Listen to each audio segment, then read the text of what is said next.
Así es, papi. Así es, Catalina, un programa para toda la familia. Con testigo directo y entrevistas con Alberto Guzmán. Así es.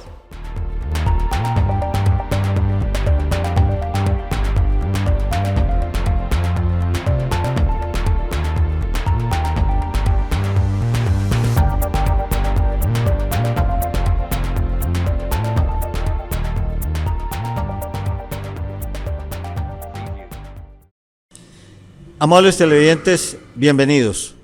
Como siempre, entrevistando personajes en este momento de la política, que se están moviendo en la política, cada uno con sus intereses y desde luego con una misión que tienen que cumplir para el pueblo colombiano. Y hoy tenemos a Consuelo Ahumada Beltrán, quien nos está visitando, aspirante al Senado, Consuelo. Sí, señor. Al Senado, aspirante al Senado. Ella es licenciada en Economía, profesora universitaria y dirige, hay alguna misión muy importante con mujeres, ella nos va a hablar de eso ahora. Líder nacional. Y desde luego nos va a hablar de tantas cosas tan importantes para ustedes, amables televidentes, que vamos a saludarla primero. Consuelo, bienvenida. Gracias, Alberto, gracias por invitarme. Bueno, yo te digo quién soy. Yo soy licenciada en Filosofía y Letras, tengo un doctorado en Ciencia Política y soy profesora universitaria. Lo que pasa es que sí me he especializado más en temas de economía política, y soy miembro de número de la Academia Colombiana de Ciencias Económicas y de la Academia Colombiana de Economistas, de la Asociación Colombiana de Economistas Críticos, ASECRI. Y pues digamos, últimamente me he destacado es como por escribir y por mi análisis político, internacional y demás. Pero tengo toda una trayectoria también de movilización social, de lucha social, ¿no? Fui profesora en Córdoba, profesora de secundaria, y ahora estoy al frente del colectivo de mujeres Malú, que lucha pues por la igualdad de la mujer, los derechos de la mujer, en un contexto de transformación social. A ver, Consuelo, ¿en qué le sirvió a Colombia las protestas que paralizaron prácticamente el país hace pocos meses? Y que desde luego se dice que el gobierno cedió en muchas cosas. ¿Qué opina de eso? A ver, lo que pasó el año pasado creo que fue, digamos, emblemático. Fue una situación inesperada, un estallido social no previsto, que ya se había visto un poco en el 2019, pero lo de ahora, lo del año pasado, fue mucho más fuerte, incluso dentro de la pandemia. Aquí en Pereira fue particularmente fuerte, lo mismo que en Cali y en otras ciudades. Y pues los muchachos y muchachas mostraron un descontento social. Bueno, a eso se ligó amplios sectores de la población. Un descontento social frente al actual gobierno. Ahora, este gobierno no es culpable de todo, pero sí exacerbó esos problemas, ¿no?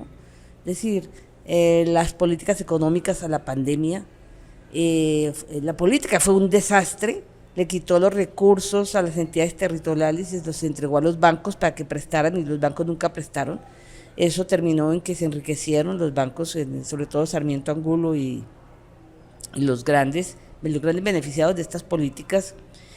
Y otra cosa notoria, la represión con que salió este gobierno a confrontar a la muchachada fue terrible, aquí en Pereira, en Cali. Es decir, no habíamos visto, y yo tengo ya una trayectoria larga, que una movilización social terminara con muchachos y muchachas, no sé, torturados, asesinados, cadáveres que aparecían en los ríos, el caso de Pereira en algunos ríos, en Cali, las estaciones de policía convertidos en centros de tortura. Esto generó toda una denuncia internacional muy fuerte que el gobierno no ha querido escuchar. Pero bueno, lo importante con todo esto es que la pelea cumple un efecto, visibiliza la problemática, pero no se puede estar peleando todo el tiempo. Hay que transformar esa pelea en cambios. Pasó en Chile y estamos llamando a la juventud en este momento a que lo haga. Es decir, transforme, digamos, toda esa rabia que tienen digamos, en el voto, porque tenemos una ocasión muy clara de empezar a transformar el país. No vamos a hacer milagros, pero sí creemos que con el pacto histórico, tanto en las elecciones parlamentarias ahora del 13 de marzo como en las del 29 de mayo, las presidenciales, tenemos que empezar a transformar este país. A ver, Consuelo Ahumada Beltrán, ¿usted cree que puede convencer a nuestros televidentes y a los votantes hacia su voto para que presente una temática pacífica en bien de la paz o para transformar en cierta forma presionando? A ver, el tema ahora es consolidar el Estado de Derecho, que se rompió con todos esos atropellos que vimos sobre todo el año pasado, toda esa centralización del poder en manos del Ejecutivo, de los congresistas amigos, las entidades de control, la Procuraduría, la Contraloría, la Fiscalía, la Defensoría, es decir, el intento de desprestigiar a los jueces que no se someten a los designios del gobierno. Eso fue lo que se vio. Tenemos que restablecer el Estado de Derecho, el derecho a la protesta. Y a eso se compromete, digamos, eso es inherente al pacto histórico, está entre los puntos del pacto histórico. También la recuperación de la economía. Este gobierno habla mucho de que la economía se está creciendo y que se ha recuperado y que es impresionante. Eso no es cierto. Lo que ha crecido es la ganancia de los grandes empresarios y sobre todo los bancos. Hay que hacer un plan de inversión muy fuerte en la pequeña y la mediana industria, que es la que genera el 90% del empleo del país. Hay que invertir en condiciones más, digamos, que reformen la vida de los muchachos y muchachas que no tienen acceso al estudio, acceso al trabajo, no tienen recreación, es decir, no tienen condiciones para llevar una vida digna, están en la desesperanza. Eso fue lo que mostró la movilización del año pasado. Eso lo hacemos a través del voto. Empezamos a hacerlo a través del voto. Yo no digo que eso reemplace la movilización social, pero es el momento de votar, empezar a transformar y seguir peleando, porque todo es, digamos, la pelea es la que nos deja las ganancias que hemos obtenido, ¿no? Es el momento que nos muestra la historia de la humanidad y la historia en Colombia. Todo se consigue con la lucha, con la movilización pacífica. Por eso es tan importante reglamentar la movilización social. Consuelo Ahumada, concretamente, ¿cuáles son sus propuestas llegando al Senado con una votación que le están encomendando a usted esa misión y que le están depositando la confianza? Mira, nosotros esperamos sacar 5 millones de votos. Es ambicioso, pero es posible. Capitalizando todo este descontento que le estoy expresando de la población, es decir, logrando canalizarlo. Yo particularmente tengo 4 intereses dentro de esos planes y de esos proyectos, porque no son solamente planes, son proyectos de ley que estamos ya trabajando con el pacto histórico, con los candidatos del pacto histórico al Senado y a la Cámara. Primero, la recuperación económica del país. Implica tomar la renta básica, aplicarla con unos criterios muy claros. El criterio de género, el enfoque de género es muy importante. No es un decir, es un hecho. Es un hecho que las mujeres fueron las más afectadas por la crisis del empleo con la pandemia. Es decir, todos fuimos enclaustrados por la pandemia, pero la mujer fue más afectada porque la mujer tuvo que dedicarse, incrementar ese trabajo del cuidado, que es un trabajo no reconocido, no pago, invisibilizado, a pesar de la ley de cuidado que existe desde el 2010, ¿sí? Entonces tenemos que materializarlo y hacer lo que han hecho otros gobiernos progresistas, empezar a que ese trabajo sea reconocido en términos de pensión, por ejemplo, años de trabajo en el hogar, cambiarlos por pensión, ¿sí? Por condiciones para la pensión y todo lo que tiene que ver con las condiciones de la mujer. Segundo punto, importantísimo, el acuerdo de paz. La mayoría de la gente tiende a creer que el acuerdo de paz se cumplió ya con la firma. No es cierto. No haber cumplido con el acuerdo de paz es la causa de esta violencia que se recrudece, asesinato de líderes, lideresas sociales, masacres, asesinato de excombatientes que se desmovilizaron y se acogieron al acuerdo. Eso ha sido muy grave.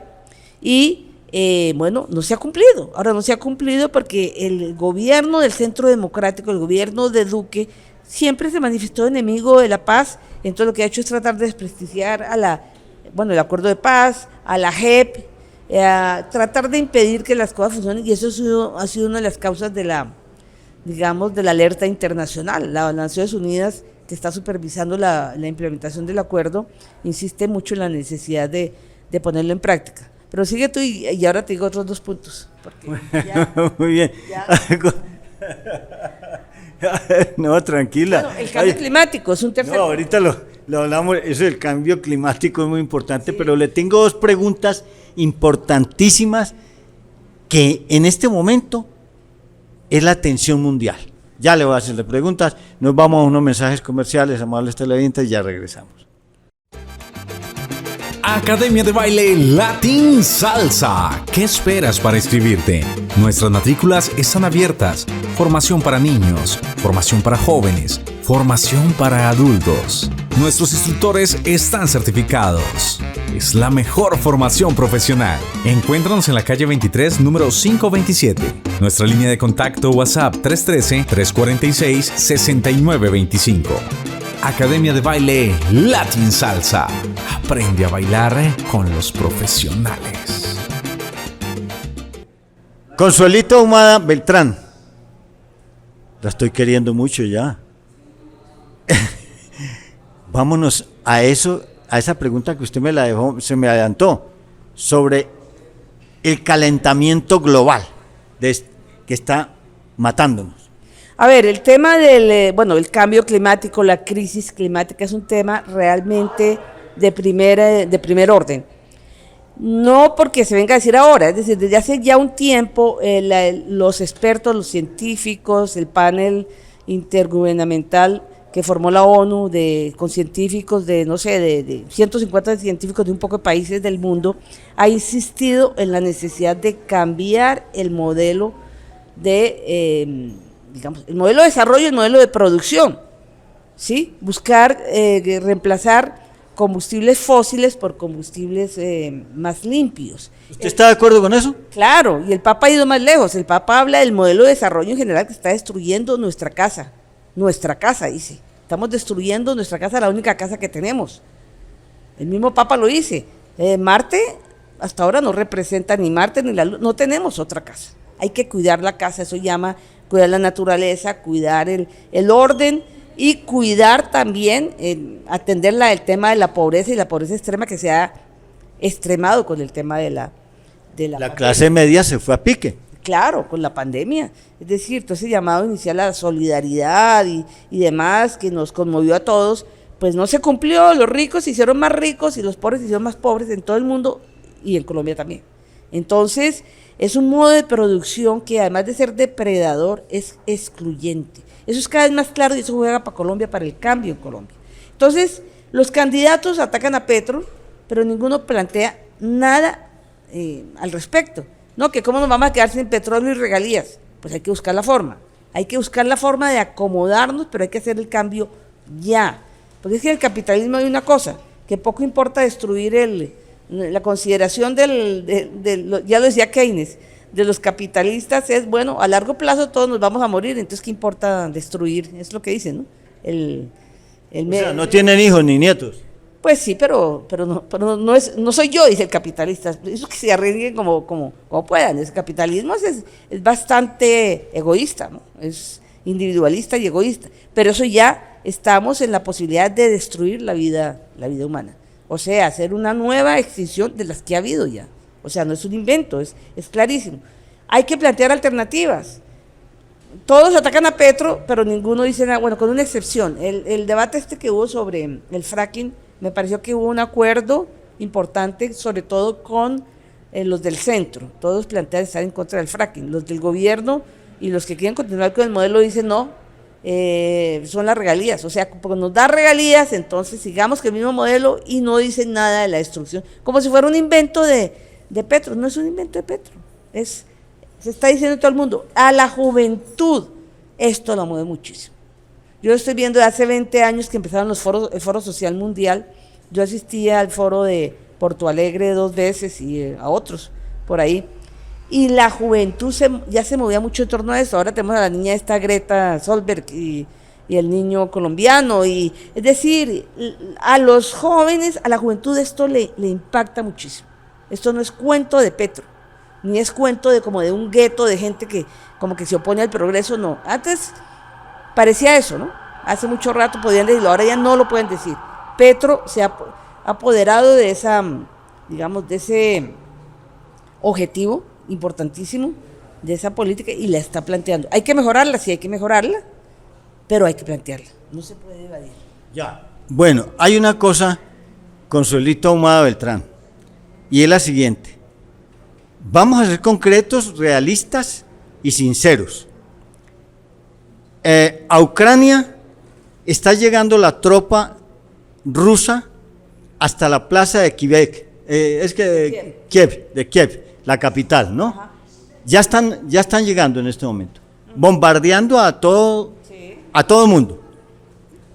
¿Qué piensa usted de eso? Bueno, es que esa es la imagen que da Occidente, pero eso tiene un contexto un poco más amplio, y es el contexto de lo que le ha pasado a Estados Unidos en estos 20 años, que no se lo voy a contar porque no alcanzaríamos, pero la competencia de los países asiáticos, concretamente China, India, y bueno, Rusia es europeo asiático, pero está metido en los BRICS, ha sido muy fuerte. Ya hace poco el Fondo Monetario Internacional dice que Estados Unidos dejó de ser la primera potencia económica, de tener el PIB más grande en el mundo, esto sobre todo después de la pandemia, cuando China logró salir de la pandemia de manera exitosa y más rápido que los otros.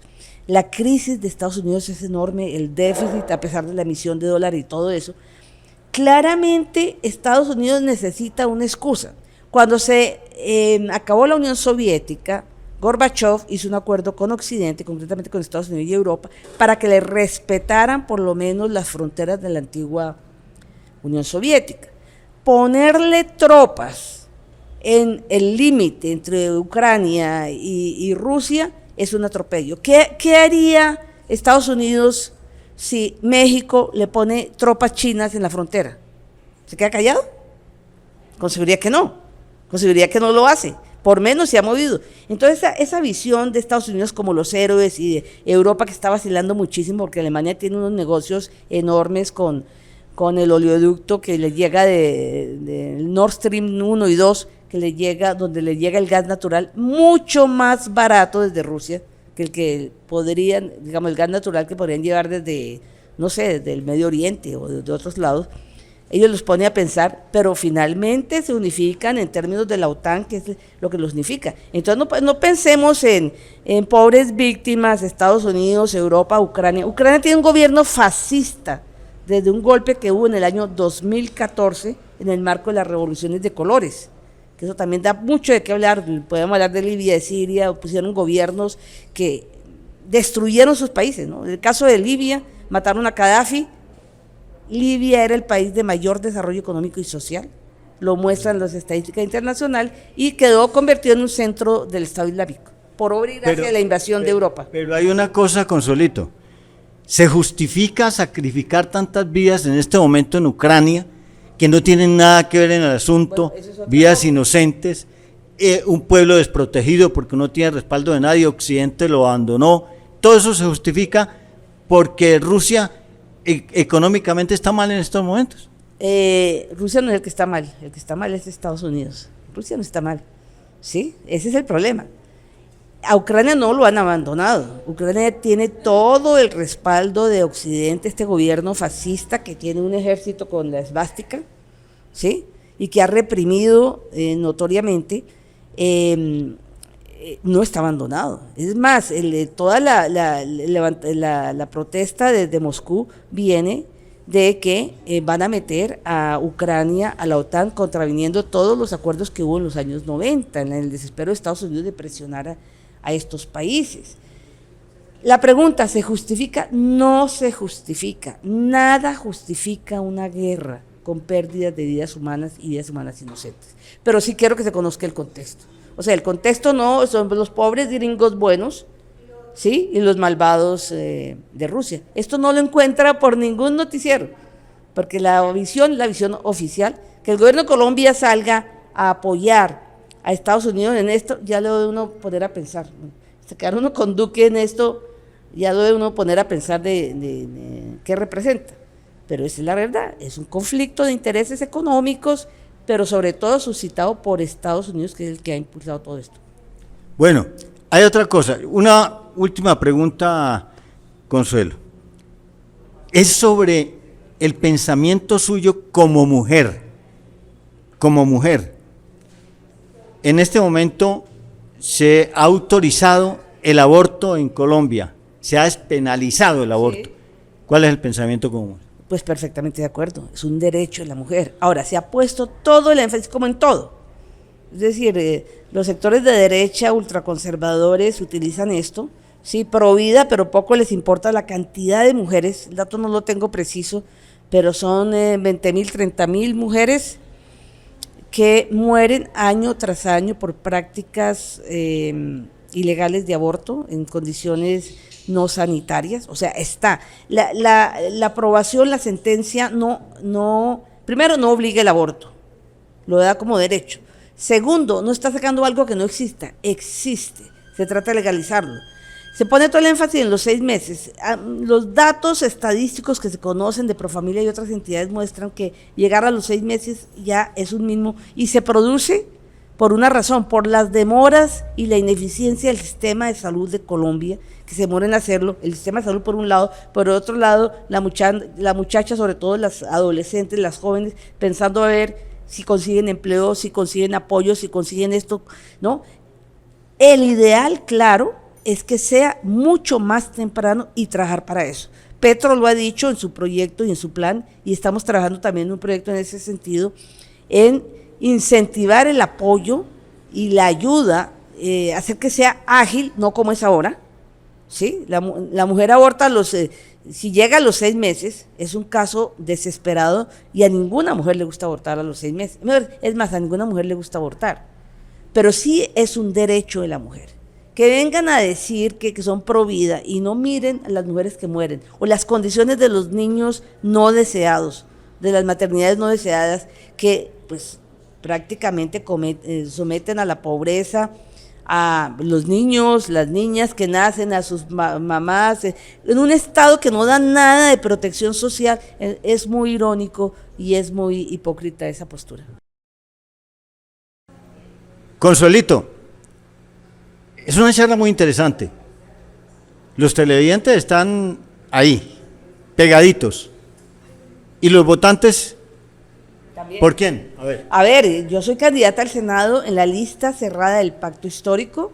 Los invito a que para empezar este proceso de transformación, el 13 de marzo, votemos, pidamos la papeleta de la consulta del Pacto Histórico, votemos por Gustavo Petro para empezar, o en firme esta transformación, votemos por la lista cerrada, por el logo, para el Senado, por el logo, para la Cámara, el logo del Pacto Histórico, y empecemos firmemente la transformación que necesita este país. Una transformación que va a ser difícil, pero que va a ser sostenida en la medida en que logremos obtener un buen número de curules y podamos aprobar las políticas de cambio en las que está empeñado el Pacto Histórico. Consuelito, muchas gracias a usted por habernos acompañado en Así Es. Este programa tiene una sintonía tremenda a través de Cable Legón por CNC y va a aportar todas las redes sociales. Muchas gracias a usted por acompañarnos, por todas esas respuestas interesantísimas que nos ha dado en el día de hoy. Con mucho gusto, Alberto, y muchas gracias por invitarme. Bueno, nos vamos a un corte y ya regresamos.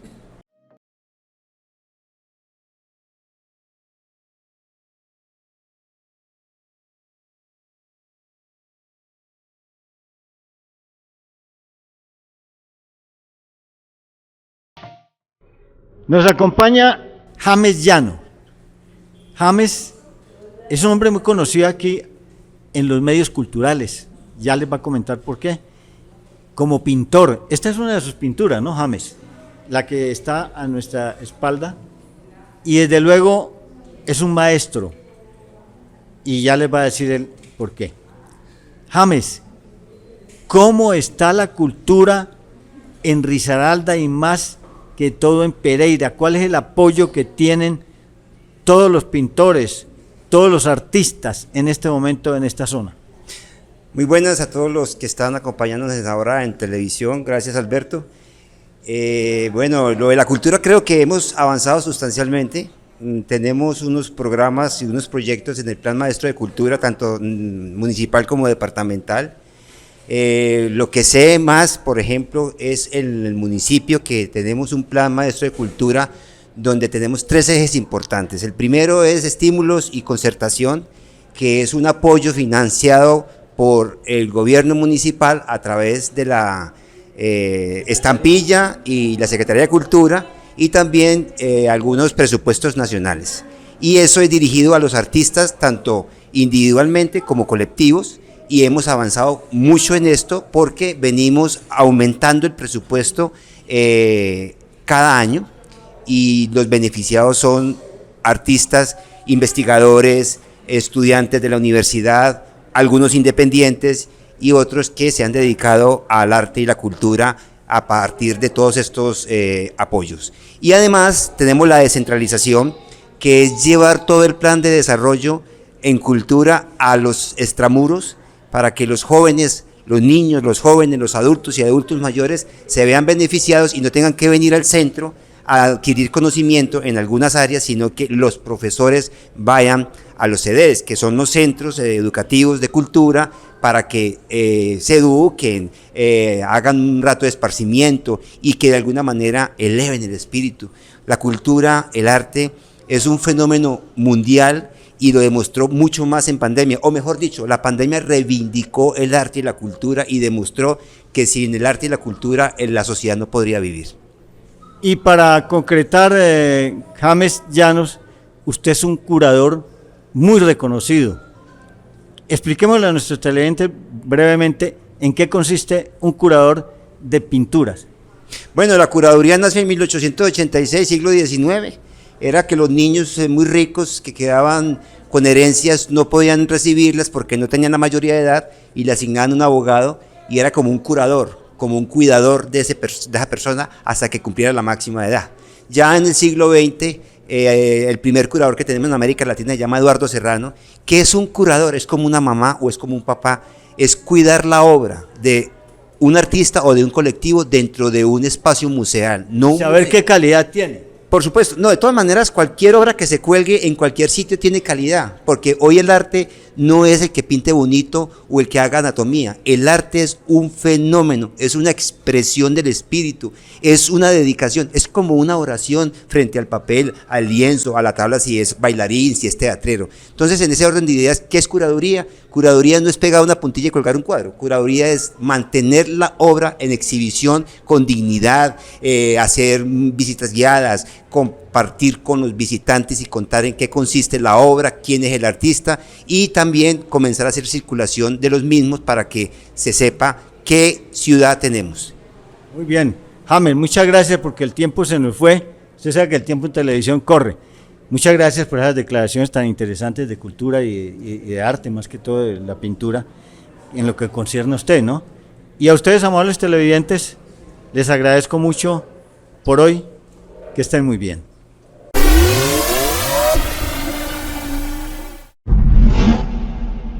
Así es, papi. Así es, Catalina. Un programa para toda la familia. Con testigo directo y entrevistas con Alberto Guzmán. Así es.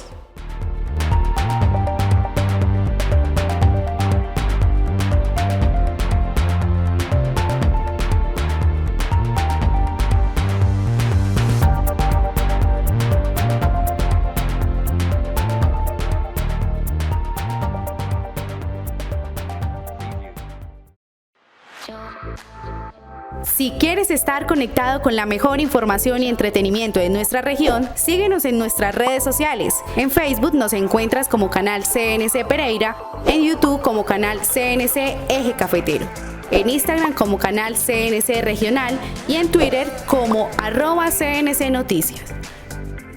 Ven y comparte con nosotros en el canal de nuestra gente.